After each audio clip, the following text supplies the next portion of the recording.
Am I in the wrong for wanting to be a priority in my best friend's life? My best friend and I have known each other since we were 7, and went to school together up until college. We used to hang out multiple times a week and did basically everything together. She met her current boyfriend when we were 16 and I noticed that we were hanging out less and less. At the time I just chalked it up to her being in a new relationship, her first serious one, and learned to deal with it. She spent a lot of time with him and seemed to change a lot, but I never said anything because at the end of the day I was happy she found someone. We ended up going to different colleges. I go to the one in our hometown and she's in a different city a few hours away, and we always try to do something when she's in town. The problem is, I feel like I'm always the one initiating plans, and even when I try to, I'm a second choice compared to her boyfriend. One example that comes to mind is that last year we were talking about spring break plans. She was working and needed to stay at school, and we had an idea that I could go visit and stay at her place for a few days. After discussing more in later days, she told me she actually didn't think it would be possible due to COVID, which I totally understood. I later found out that her boyfriend had gone over instead. The breaking point that leads to this post is us planning out winter break. My family is planning a trip starting Christmas, so that leaves about a week for me to do things with my friends. When I texted my friends asking, she said she would be free one day to exchange presents. I told her that day worked, but also asked if there was another day she'd be free because I'd love to see her more than just one time before she went back. She told me she was sorry but she wasn't free. I understand people are busy, but am I insane for wanting to see my best friends more than one day when I haven't seen her since October? I have 5 really close friends who are all in relationships, and I'm the only single one who has never been in a serious relationship. While I sometimes get slightly annoyed with being second choice, I've gotten used to it, but at least all my other friends make an effort to make plans with me even if it's not that often. I spent the longest time thinking that it was just me being jealous that I don't have a boyfriend, or jealous that my best friend had replaced me, but I'm beginning to realize that I probably deserve to be a priority. My question is, am I being a crazy jealous friend, or do I have a right to feel upset? And if my feelings are warranted, how would I go about talking about it? TLDR, my best friend of 14 years seems to not make me a priority anymore. Am I just being jealous, or am I allowed to want more from this friendship? Now for the top comments. Sorry, but yeah, it is a bit much to expect your friend to prioritize you. She gave you a day to hang out already. She gave the day she was free to you. But now you want another one. You can't expect your friendship to stay the same as when you were kids. Her life is now a lot bigger. It involves a lot more people and responsibilities. Wanting to be the priority over someone's partner is not a realistic expectation. It sucks when your relationships change and you are left to feel like you've been left behind by the people who used to be your closest friends. However, that's life. It will happen a lot over time. Next comment. T's okay for BFs to be the #1 priority. How often do you want to hang out, and how often does she want to hang out? Once people graduate and are working full-time, life has a very pace for most people. I have a hard time hanging out with people more than once a week. I aim for at least every other week though. I'll have friends I text daily though. Have you tried to set a standing date with your friend? Like every Saturday from 5 to 9 y'all get dinner and hang out? I know that's not as much fun as being spontaneous and just doing things together all the time, going through life together, but that's not what she wants. I'd set up something regular with her. Next comment. I agree 100%, her boyfriend probably will be and should be her first priority. I think we both want to hang out, but when it comes to making plans, I'm the one trying to reach out. She has a tough time when she moved away from home, so I did a lot of that in hopes to cheer her up, and I guess it never really went away. It does make it a little harder that she doesn't visit during set times. It'll sort of just be whenever she decides to come home, she does. Thank you for the advice. Next comment. Having been on the receiving end of having a friend who thinks hanging out with him should be my priority, it's honestly a bit annoying and disrespectful. Juggling work, chores, my partner, my family, and my other responsibilities outside of work is most of the time overwhelming, and usually on the weekends, I just wanna lay in my bed and read a book and give my partner some quality time. Then comes my friend asking me to hang out, and although I appreciate the sentiment of inviting me, I usually have to decline. It's nothing personal, I just have priorities that have to happen first. If he accepted me declining invites, then honestly I would have been cool with it, but the worst part is when he tries to guilt me and starts saying that you never come out with me anymore, or we haven't hung out in so long. I'm sorry, but family and my responsibilities come first. I personally think it's rude that my friend expects me to drop everything in my priority list for a hangout. But hey, this is just my 2 cents. Doesn't sound like you are the pushy type since you never did any emotional manipulation. But I suggest not taking it personally and just accepting that your friend has different priorities now, not that they don't love you anymore. Next comment. I think some other comments here have brought up interesting points, but I totally understand you being annoyed at her saying she doesn't want you to visit due to COVID and then having her BF come over. But yeah, as time goes on, friends drift apart and that's okay. And if you seem like you're the only one to put in the effort to keep in touch, then. Next comment. Okay, me and my best friend are almost 30. We've been friends since we were 13. In that time she has gone to college and moved states 3 times.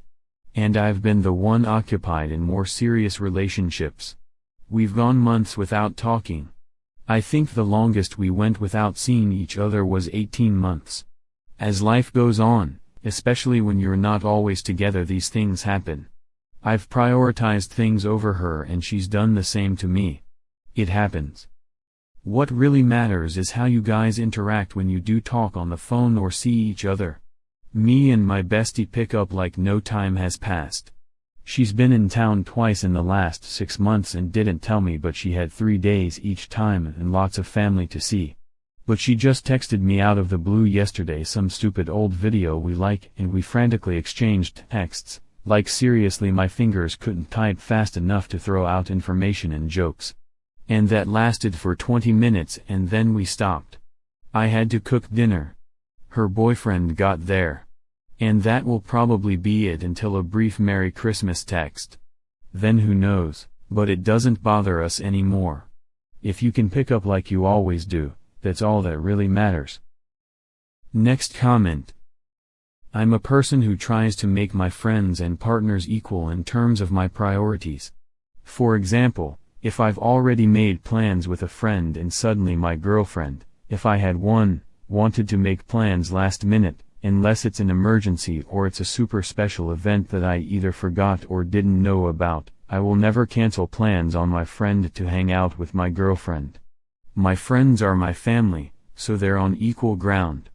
If you two are close, I don't think it's unreasonable for you to expect her to make time for you.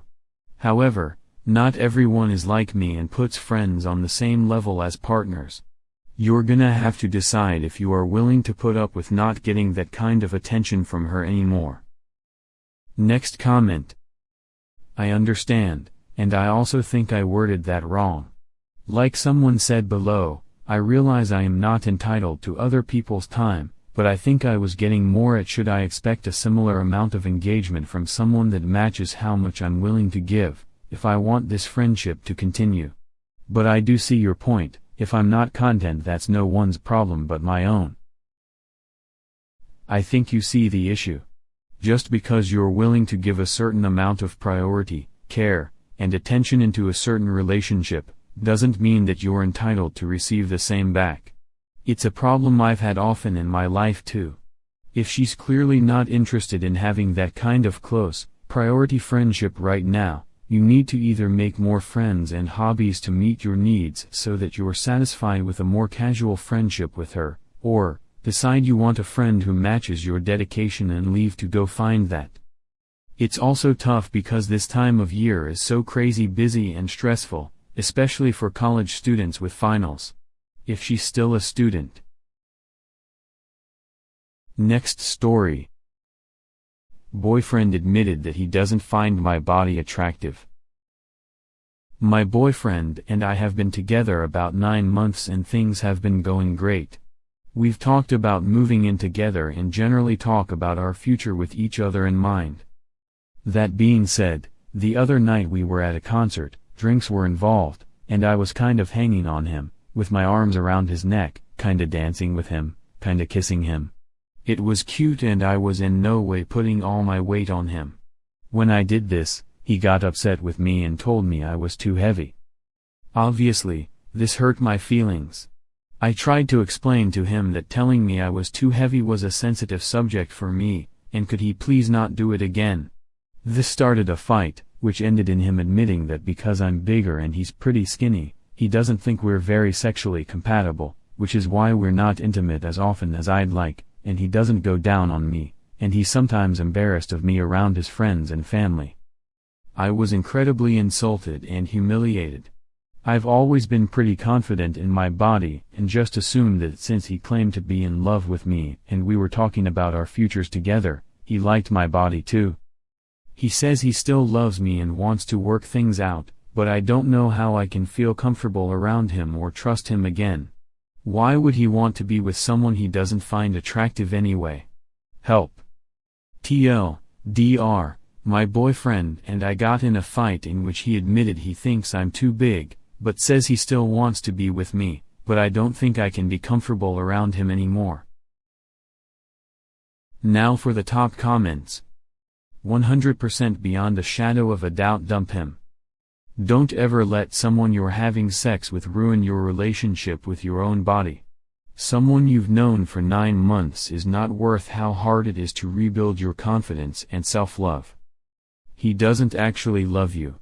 It's no surprise he's dating someone a decade his junior while also pulling the "I'm not sexually attracted to you because your body isn't good enough for me but I'm willing to martyr myself on that for love" game. He's trying to shatter your self-esteem and make you beg for his love. You are right to be insulted and humiliated, because no one who gave the faintest about you would ever say those things to you. Alcohol or no. Next comment. He's 38. Dating a 28-year-old. And all he can do is put you down. Yeah, I can't help but feel that he's trying to break your confidence. It's only 9 months in and he's already acting like this. It smells like an intentional attack on your self-esteem. If he's not attracted to you, why is he dating you? How many men in the world are there who date women that they don't want to? As a fat woman, let me tell you, very, very few. If he's not attracted to you, he's not the one for you. That doesn't mean there is anything wrong with you. I'm not attracted to Ryan Gosling. Like at all. And the whole world agrees that he's hot. It's a me thing, not a him thing. His lack of attraction to you, if it's real, is a him thing, not a you thing. But I suspect that he is attracted to you but wants you to be low on self-esteem. Women who don't feel good about themselves are easier to control and less likely to leave, and at 40, he knows that. It's probably why he's dating someone so much younger than he is. Dump him. Find a man who desires you, who respects you, who builds you up instead of tearing you down. This guy is not worth a single dent to your self-worth. You deserve better. Next comment. He has to work on his fat phobia on his own, not through you. Ask him if he'd be willing to start researching and learning about how harmful his views are and unlearning them, without expecting you to hold his hand. If he isn't, end things. There are plenty of people out there without his views who won't ever be embarrassed to have you around friends and family. Next comment. Don't put yourself through the pain and frustration of staying with him. Not only is he not attracted to you, but he's embarrassed to bring you places and be seen with you? That's incredibly insulting and immature of him when there are people out there who will love you for every bit of you and will be ecstatic to introduce you to everyone they know. Not to mention someone who will sexually fulfill you. Move on now before you move in and he keeps disappointing you.